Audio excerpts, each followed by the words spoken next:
जय हिंद दोस्तों इस पर से फॉर्म 16 जारी हो गए हैं। हालांकि दोस्तों जब आप वहां पर डाउनलोड करने जाएंगे तो कईयों को वहां पर दिखाई देगा, कईयों को नहीं दिखाई देगा। किसको क्यों दिखाई दे रहा है, आपको क्यों नहीं दिखाई दे रहा, इस वीडियो में सारी चीजें बताऊंगा दोस्तों। इससे पहले मैं आपको बता दूं कि फॉर्म 16 का ITR फाइल करने में दोस्तों बड़ा महत्वपूर्ण योगदान रहता है और इसकी जरूरत पड़ती है दोस्तों, क्योंकि ITR फाइल करने की अंतिम तारीख आपको पता है 31 जुलाई है। और ऐसे में तकरीबन ऑलमोस्ट सभी डिपार्टमेंटों ने अपने कर्मचारियों के लिए फॉर्म 16 भी जारी कर दिए हैं। पेंशनर्स के लिए भी जो CPPC हैं, PDA हैं, उन्होंने जारी कर दिए हैं। तो आज की वीडियो में दोस्तों मैं आपको बिल्कुल लाइव इस पर्स पोर्टल पर दिखाऊंगा कि किस प्रकार से आपने इसको डाउनलोड करना है। जिनका नहीं हो पा रहा है, नहीं आया है, उनका क्यों नहीं आया है, इस वीडियो में दोस्तों मैं सारी जानकारी आपको बिल्कुल लाइव दूंगा।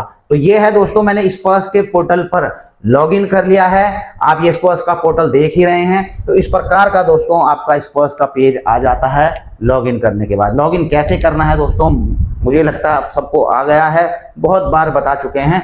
लॉगिन कर दिया है। अब आपने क्या करना है दोस्तों, यहाँ पर आप 4 ऑप्शन देख रहे हैं। तो आपने जाना है माई डॉक्यूमेंट्स में। माई डॉक्यूमेंट्स में दोस्तों अगर आप जाएंगे तो यहाँ पर देखो पेंशन स्लिप है, पेंशनर्स PPO है, कोरिजेंडम PPO, आप वो PPO वगैरह भी यहाँ से डाउनलोड कर सकते हैं। लेकिन अगर आप यहाँ पर देखेंगे दोस्तों एक फॉर्म 16 आ रहा है दोस्तों। तो आपने फॉर्म 16 को इस प्रकार से क्लिक कर देना है। फॉर्म 16 को जैसे ही क्लिक करेंगे दोस्तों तो आप यहाँ पर देखेंगे फॉर्म 16, लेकिन किसी के लिखा रहेगा फॉर्म 16, किसी के लिखा रहेगा एनुअल स्टेटमेंट ऑफ इनकम 2026। तो आपने दोस्तों ये 2026 चेक भी कर लेना दोस्तों, 2026। तो 2026 जब आप इसको क्लिक करोगे, ओपन करोगे दोस्तों, तो आपको इस प्रकार का जो है इस प्रकार का मिल जाएगा एनुअल स्टेटमेंट ऑफ इनकम। जी हाँ दोस्तों, इसमें आपकी पूरी डिटेल यहाँ पर रहेगी, आपका PPO नंबर, नाम वगैरह, किस फाइनेंशियल ईयर के लिए यह है।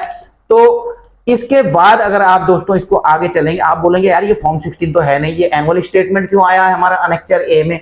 तो इस चीज को थोड़ा आगे बताऊंगा दोस्तों। पहले ये जो एनुअल स्टेटमेंट है जो आप देख रहे हैं दोस्तों, इसको आप अगर एक तरफ से देखेंगे तो मार्च 2025 से लेकर के मार्च 2025 की मंथली सैलरी क्यों ली गई है, क्योंकि वो अप्रैल में क्रेडिट हुई थी। तो तब से लेकर के दोस्तों 14 फरवरी या ये 14 में फरवरी 2026 का दोस्तों लास्ट है। यानी कि टोटल इनको जो पेंशन मिली है 3,41,730 रुपए दोस्तों।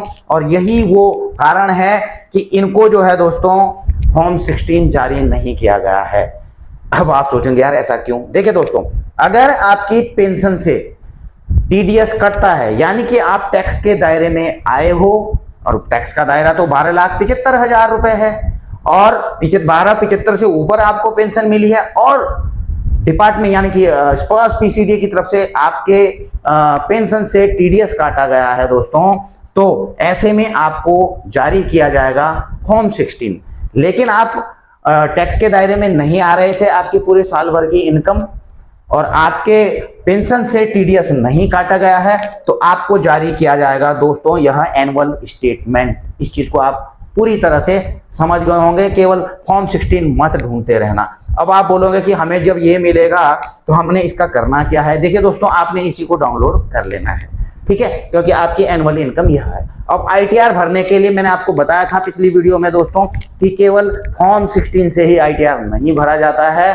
बिल्कुल आजकल ऑनलाइन जो है इनकम टैक्स डिपार्टमेंट बिल्कुल ये आर्टिफिशियल इंटेलिजेंस का डेटा उनके पास एनालिसिस रहता, वो डेटा वो रहता है उनका डेटा वो करने का, तो उससे सारा आपका इनकम का डेटा निकाला जा रहा है। क्योंकि ITR केवल पेंशन के ऊपर नहीं देंगे आप, आपकी जो अदर इनकम होंगी, FD हो सकता है, आपका डिपॉजिट हो, उनसे ब्याज आ रहा हो, तो वो सारी चीजें इसमें शामिल होती हैं। कुछ और भी इनकम होंगी तो वो सारी शामिल करनी पड़ती। जो सैलरीड है कि जो पेंशनर्स थे री एम्प्लॉय लग चुके हैं, उनकी सैलरी भी मिल रही है, तो दोनों में इनकम टैक्स देना पड़ेगा। तो एक से तो काम नहीं चलेगा, ये तो केवल पेंशन का दे रहा है। तो कंपाइलेशन आपको 26AS डाउनलोड करना पड़ेगा, और इनकम टैक्स की वेबसाइट में जब आप लॉगिन करोगे दोस्तों 26AS भी वहां पे मिल जाता है।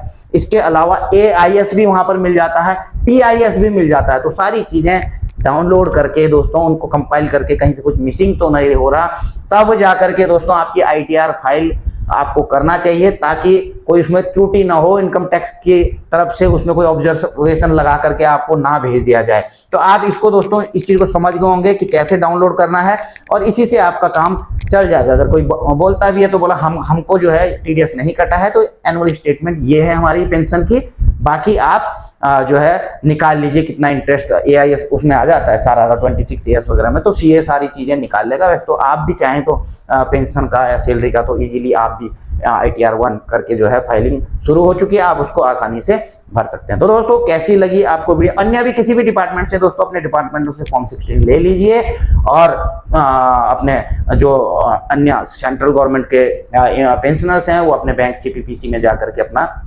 फॉर्म 16 वहां से कलेक्ट कर सकते हैं। तो दोस्तों वीडियो होती है यहीं समाप्त। अच्छी लगी है वीडियो तो जरूर दोस्तों मैं चाहूंगा कि आप लाइक शेयर करें इसको, ठीक है ना, और अगर चैनल में नए हैं तो जरूर इसको सब्सक्राइब करें, फॉलो करें। वीडियो करेंगे यहीं पर समाप्त। कुछ कमेंट हो तो, कुछ विचार हो तो कमेंट बॉक्स में जाकर के लिख सकते हैं। जय हिंद।